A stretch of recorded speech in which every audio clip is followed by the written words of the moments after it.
poser souvent, me demander même pourquoi quand on va en mariage, ça veut dire qu'on oublie les parents. Alléluia. Quand on va en mariage, ça veut dire qu'on oublie les parents. Non, je n'avais pas oublié les parents, mais j'avais quitté. J'avais quitté. Alléluia. Ce qui fait que je peux parfois faire 2 mois. Mais maintenant, comme ils sont maintenant vieux, là, trop vieux, bon, je peux maintenant faire 1 mois, ou bien 2 fois dans le mois. Amen. Amen. Mais j'avais vraiment quitté. Quitté, bien quitté. Pourquoi? Et c'est un témoignage. Parce que si je n'avais vraiment pas quitté, mes parents auraient toujours, surtout parmi mes parents là, ils auraient toujours eu l'influence et une mauvaise influence sur mon foyer.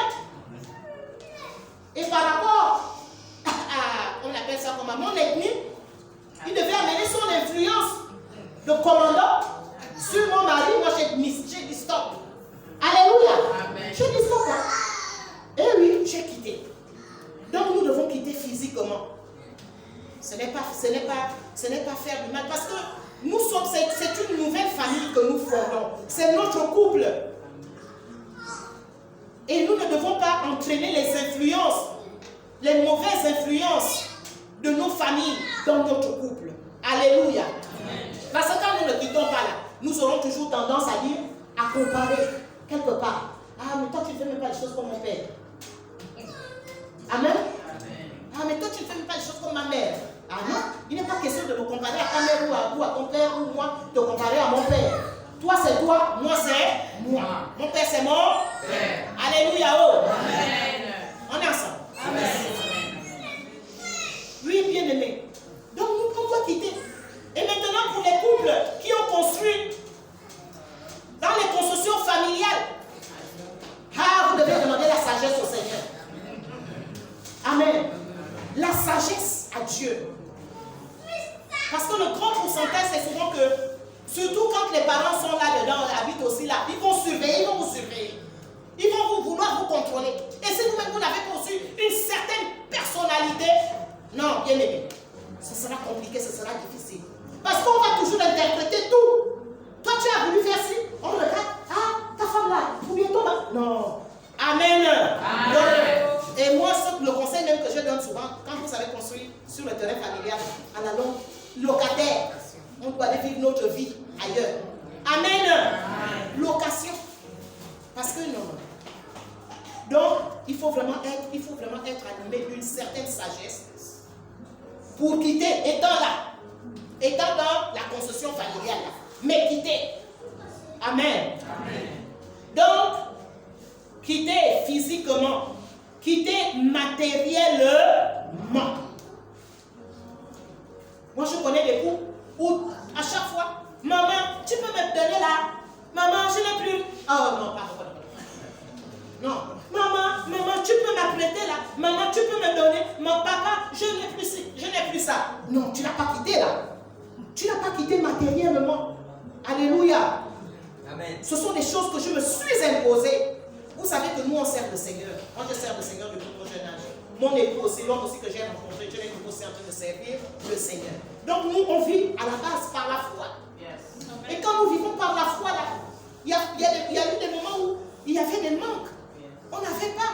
Mais ce n'est jamais venu dans ma tête que je vais aller, maman, jamais au grand jamais. Ou papa, jamais au grand jamais. Alléluia. Amen. Tout cela, c'était quoi? C'était pas par orgueil. C'était pour protéger mon couple. Couvrir mon époux. Alléluia. Amen. Le couvrir. Et faire également honneur au Seigneur. Parce que c'est lui qui nous avait appelés. Mais il doit se débrouiller pour s'occuper de nous. Et il s'est débrouillé aussi jusqu'à 7 heures. Il s'occupe valablement de nous. Et les parents aussi ont aussi vu, ils voient que nous ne mendions pas notre pain. Puisqu'ils avaient, chaque parent, que ce soit les parents de mon époux ou mes parents, ils avaient un plan, un avenir. Mes parents avaient un avenir pour moi. Mais je leur ai aussi dit, le Seigneur m'a appelé à le servir. Alléluia. Amen. Et cela m'a valu des persécutions. Cela m'a valu des persécutions. Il m'a mis dehors. Allez. votre Dieu, dont tu es appelé à le servir, ce n'est pas chez moi. Va le servir, va commencer ton aventure avec Dieu ailleurs. Alléluia. Et je me suis retrouvée dans des endroits, je donne souvent ce témoignage-là. Donc,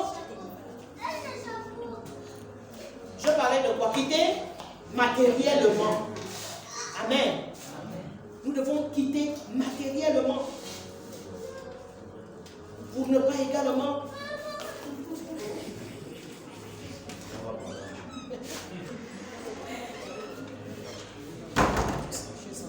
Amen.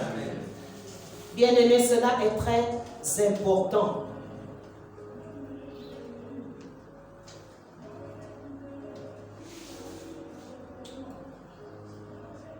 Et nous devons, bien-aimés, nous fixer, justement, dans quitter là, nous devons nous fixer des limites.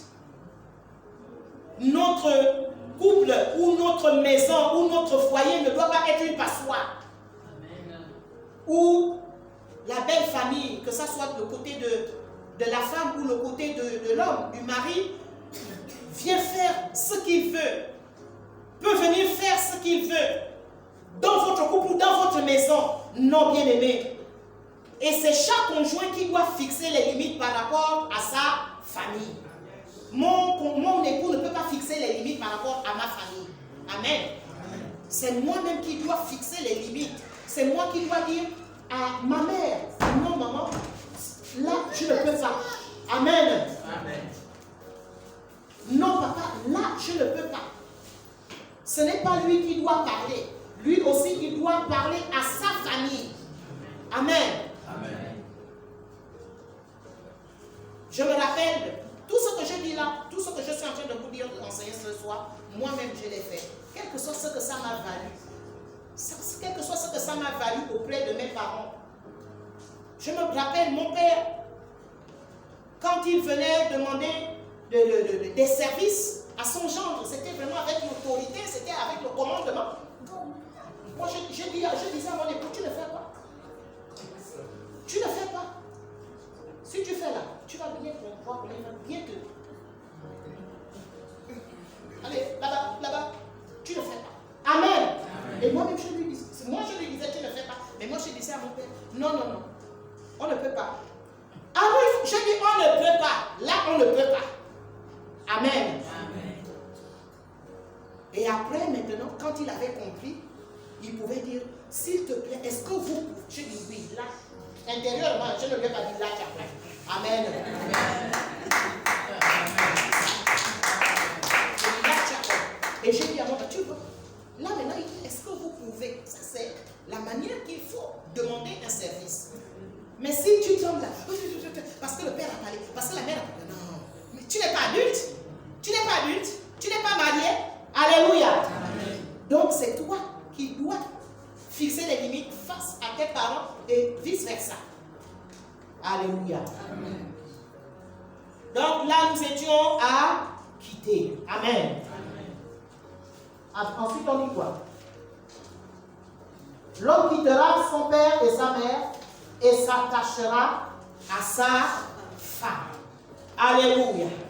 Le deuxième verbe, c'est s'attacher.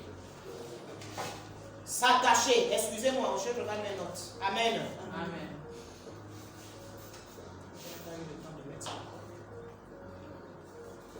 S'attacher. C'est se joindre l'un à l'autre pour devenir une seule personne. Tu t'es joint à ton époux et vous devenez une seule personne. Et j'aimerais dire que s'attacher, bien aimé, c'est un processus. Amen. C'est un processus. Cela ne se gagne pas, cela ne se fait pas en 1 an, en 2 ans, en 3 ans. Alléluia. S'attacher, ça prend du temps. Amen. Amen. S'attacher, ça prend du temps. Devenir une seule personne, ça prend du temps. Et lorsque je dis que ça prend du temps, qu'est-ce que Dieu est en train de faire dans vos vies respectives? Il est en train de briser chacun d'entre vous. Il est en train de briser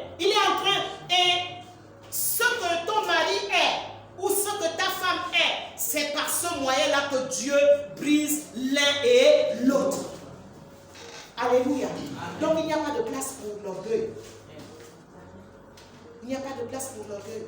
Il n'y a pas de place pour le mariage, comme j'aime souvent le dire, le mariage n'appartient pas aux enfants.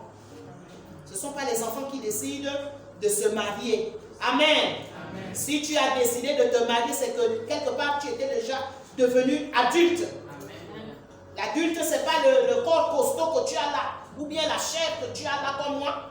Non. C'est le cœur, c'est la maturité qui sort de ton cœur, de ton caractère. Donc, c'est un processus qui prend du temps.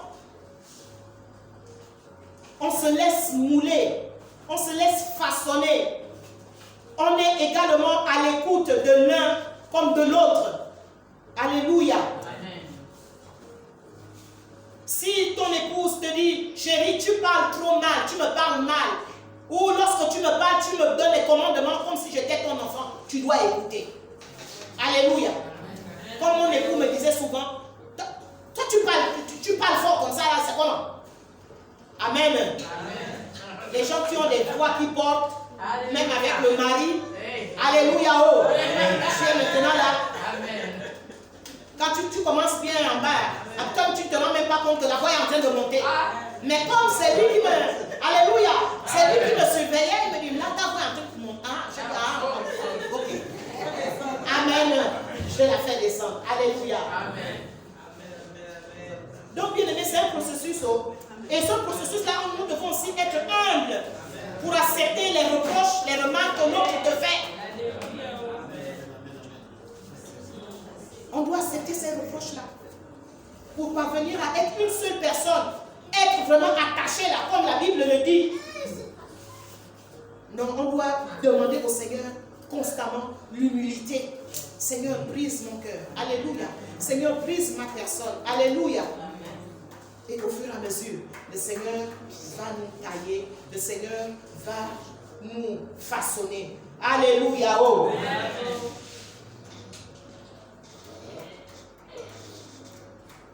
On devient également un bien-aimé lorsqu'on apprend aussi à, comment dirais-je, à nous pardonner. On ne peut pas devenir ainsi, on retient toujours les offenses, on retient toujours les fautes, on retient toujours ce que l'autre t'a fait. Non, tu ne peux pas devenir un. Tu seras là dans la défensive, toujours dans la défensive, en train de te défendre. Alléluia, alors que l'autre a même déjà oublié. Amen. Donc, si tu es ce genre de femme ou ce genre d'homme qui rumine, qui garde, va au pied du Seigneur. Le Seigneur nous aide à pardonner. Et si réellement tu as l'amour.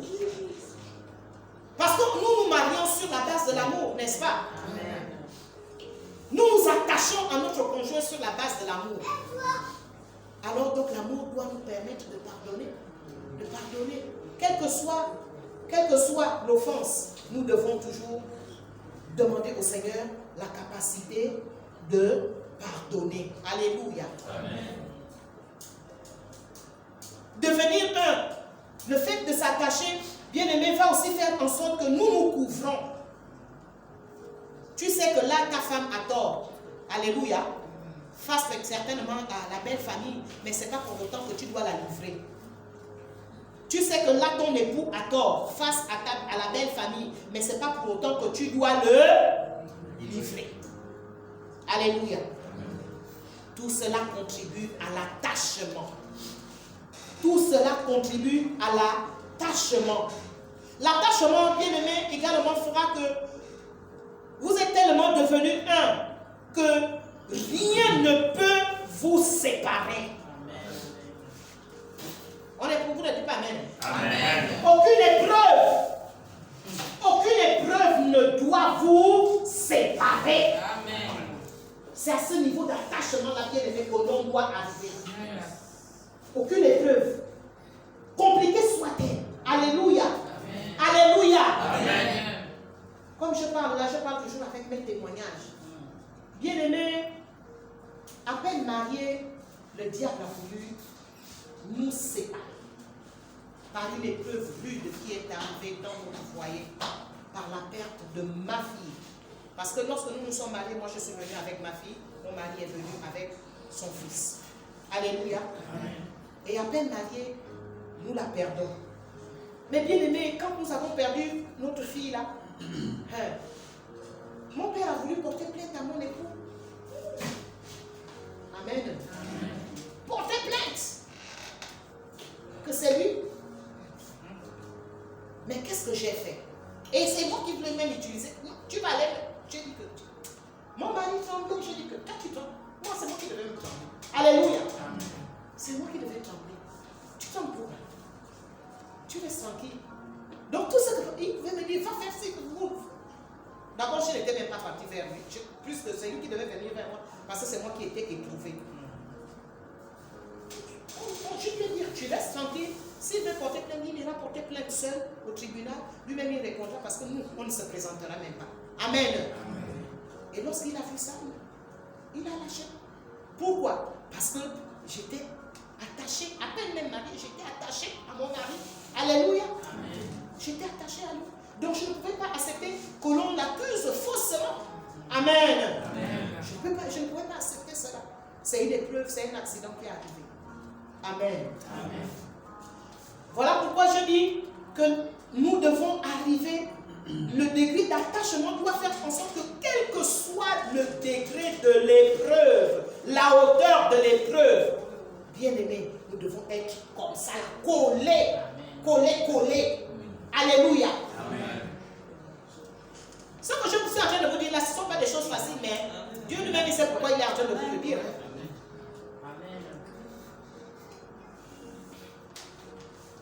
Alléluia. Amen. Les couples d'aujourd'hui ne prient pas ensemble. Si vous voulez être attaché, si vous voulez être fort, si vous voulez que votre couple soit fort, vous devez prier ensemble. Amen. Vous devez faire des efforts au-delà des activités, au-delà des travaux, au-delà de la charge. On doit faire des efforts pour prier ensemble. Alléluia. Amen. Quelle que soit la communion personnelle, quel que soit le feu, que si c'est l'épouse, peut cracher, ou si c'est l'époux, peut cracher. Amen. Quel que soit le feu, vous devez prier ensemble. Vous devez avoir des temps où on peut prier ensemble. Chacun prie pour les faiblesses de l'autre. Parce que en tant que couple, chacun a ses faiblesses. Le mari porte les faiblesses de son épouse. Et la femme porte les faiblesses de son époux. Amen. La prière. La prière en tant que couple. Beaucoup de couples la négligent. Amen. Amen. Et individuellement aussi, chaque conjoint doit prier pour son conjoint. Amen. Amen. Chaque jour que Dieu fait, tu dois élever toujours ta voix pour ton conjoint. En tout cas, moi je le fais chaque jour que Dieu fait.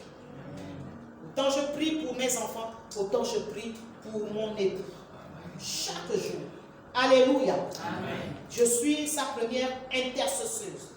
Il est mon premier intercesseur. Sois la première intercesseuse de ton époux, sois le premier intercesseur. Alléluia. Amen. De ton épouse. Amen. Amen. Et votre couple sera un couple fort. Et lorsque je parle de la prière ne signifie pas forcément que vous devez, peut-être que vous n'avez pas la capacité de prier ensemble pendant 1 heure de temps, même 15 minutes, même 20 minutes. Alléluia. Ce n'est pas la durée là qui importe. Et au fur et à mesure, vous allez grandir en temps de prière. Au fur et à mesure. Mais prier déjà ensemble, c'est important. Et pour ceux qui ne prient pas ensemble, prie pour ton époux. Alléluia. Ne te lasse pas. Amen. Amen. Le Seigneur le touchera un jour. Amen. Il est fidèle. Alléluia. Oh. Amen. J'ai donné Je crois que j'ai déjà beaucoup parlé. Amen. Hein? Amen.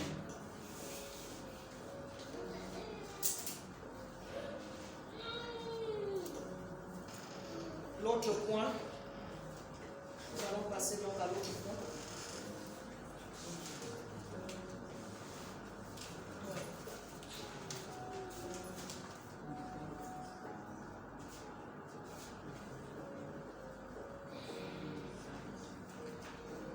J'espère que vous avez déjà noté des questions. Amen. Amen. Des questions. Mais oui, je suis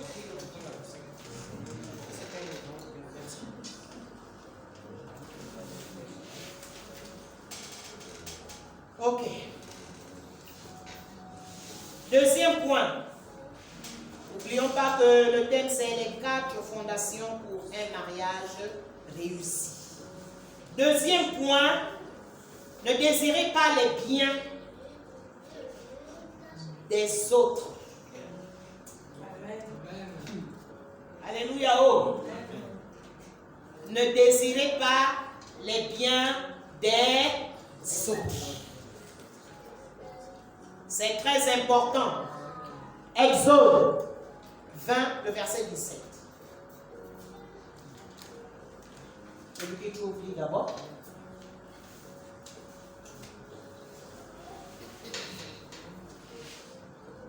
La parole de Dieu dans Exode 20, verset 17. Tu ne convoiteras point la maison de ton prochain, tu ne convoiteras point la femme de ton prochain, ni son serviteur, ni sa servante, ni son bœuf, ni son âne, ni aucune chose qui appartienne à ton prochain. Amen. Amen.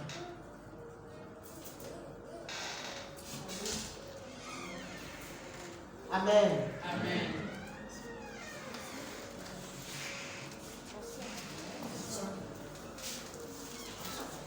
Bonsoir le couple au nord.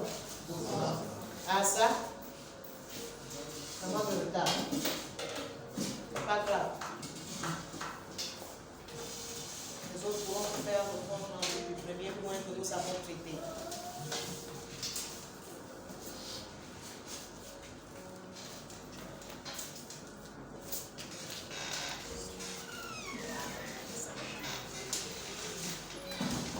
Donc nous sommes sur Exode 20.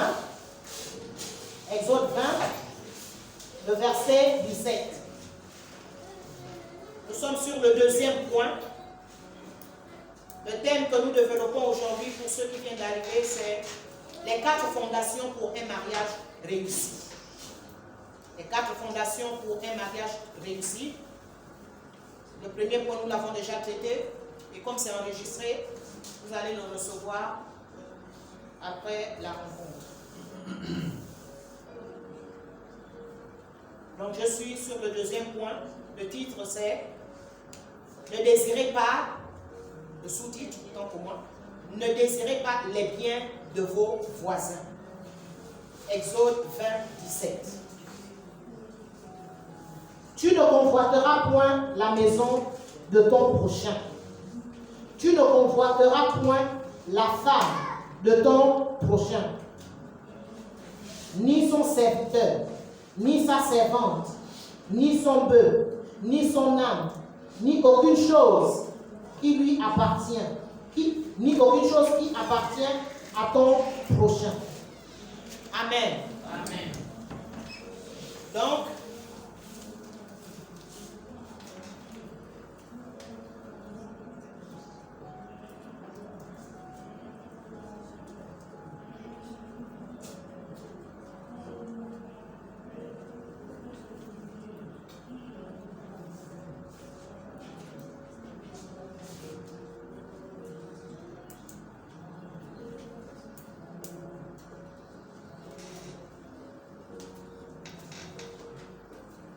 alléluia. La diaconesse vient de me donner une information.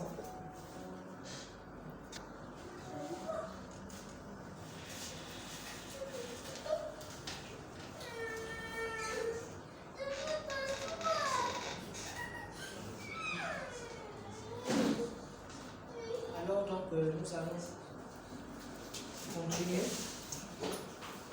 avec notre deuxième point. Je me lis la parole. Tu ne convoiteras point la maison de ton prochain. Tu ne convoiteras point la femme de ton prochain, ni son serviteur, ni sa servante, ni son bœuf, ni son âne, ni aucune chose qui appartienne à ton prochain. Alléluia.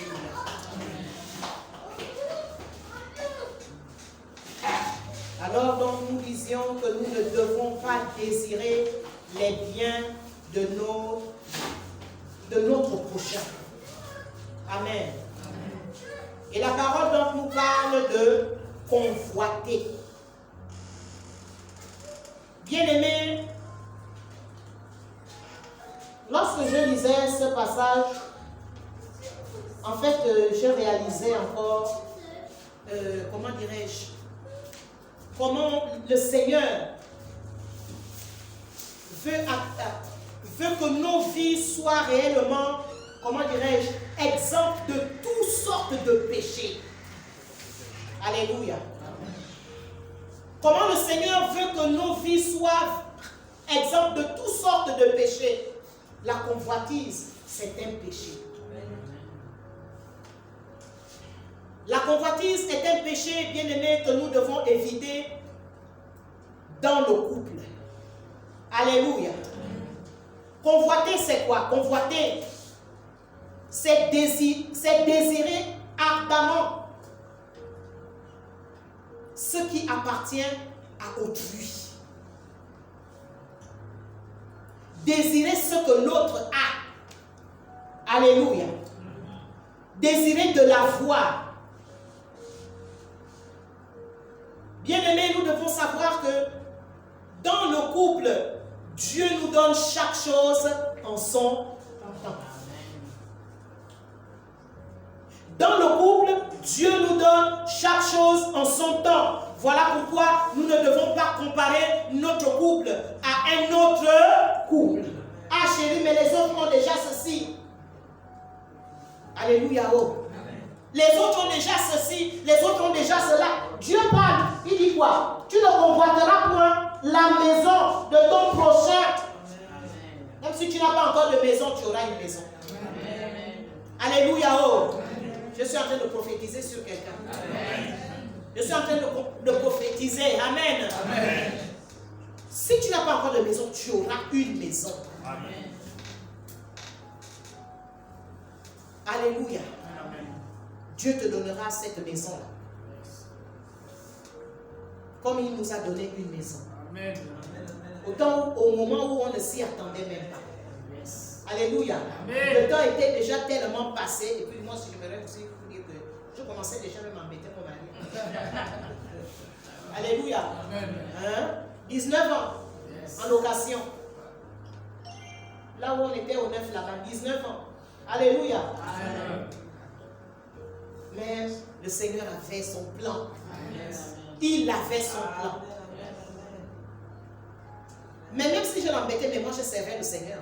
Alléluia. J'étais concentré dans mon service pour mon Dieu. Amen. Amen. Je bénis le Seigneur parce que je ne convoitais pas les maisons d'autrui. Alléluia. Oh. Je ne convoitais pas les maisons d'autrui. Bien-aimés. À un moment donné de notre appel, le Seigneur a voulu que nous partions de la grande maison que nous louons. Nous avons loué une grande maison pendant 10 ans. Mais lorsqu'il fallait répondre à une autre étape de notre appel, bien aimé, je suis allé rentrer dans un petit studio carré. Alléluia. Ce n'est pas donné à tout le monde. Je connais. Amen. Je ne peux pas donner à tous les serviteurs de Dieu, là, je connais. On connaît. Le désintéressement, ce n'est pas donné. Je suis allé rentrer dans un petit truc, une grande maison, et tu te retrouves dans un petit studio serré avec tes 3 enfants. Il fallait réfléchir ainsi parce que là où il partait en Afrique du Sud, la vie coûtait cher. Et moi aussi, je restais. En fait, c'est 2 maisons qu'il fallait maintenant, il fallait subvenir aux besoins de 2 maisons. Donc popote. Et l'Afrique du Sud, c'est un pays cher. Ils sont là. Amen. Mais le Seigneur ne nous a pas abandonnés. Et je n'ai pas aussi compliqué le Seigneur. Je n'ai pas aussi compliqué la vie à mon époux. Alléluia. Même si je me retrouvais après avoir été dans une grande villa, dans un studio, j'étais heureuse.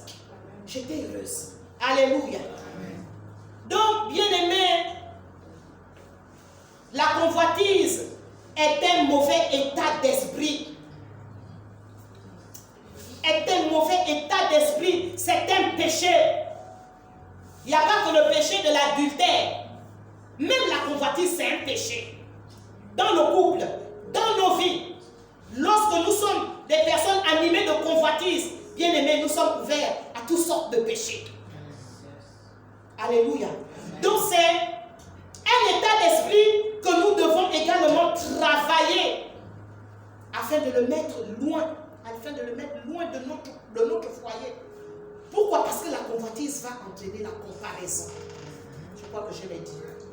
Ça va entraîner la comparaison. Et pour ça, les femmes sont bien fortes pour cela. Amen. Tu vois, oh chérie, regarde le voisin là, regarde le genre de voiture qu'il a acheté à sa femme. Mais toi, tu ne peux même pas m'acheter aussi une voiture comme ça. Non. Alléluia. Oh. Amen. Amen.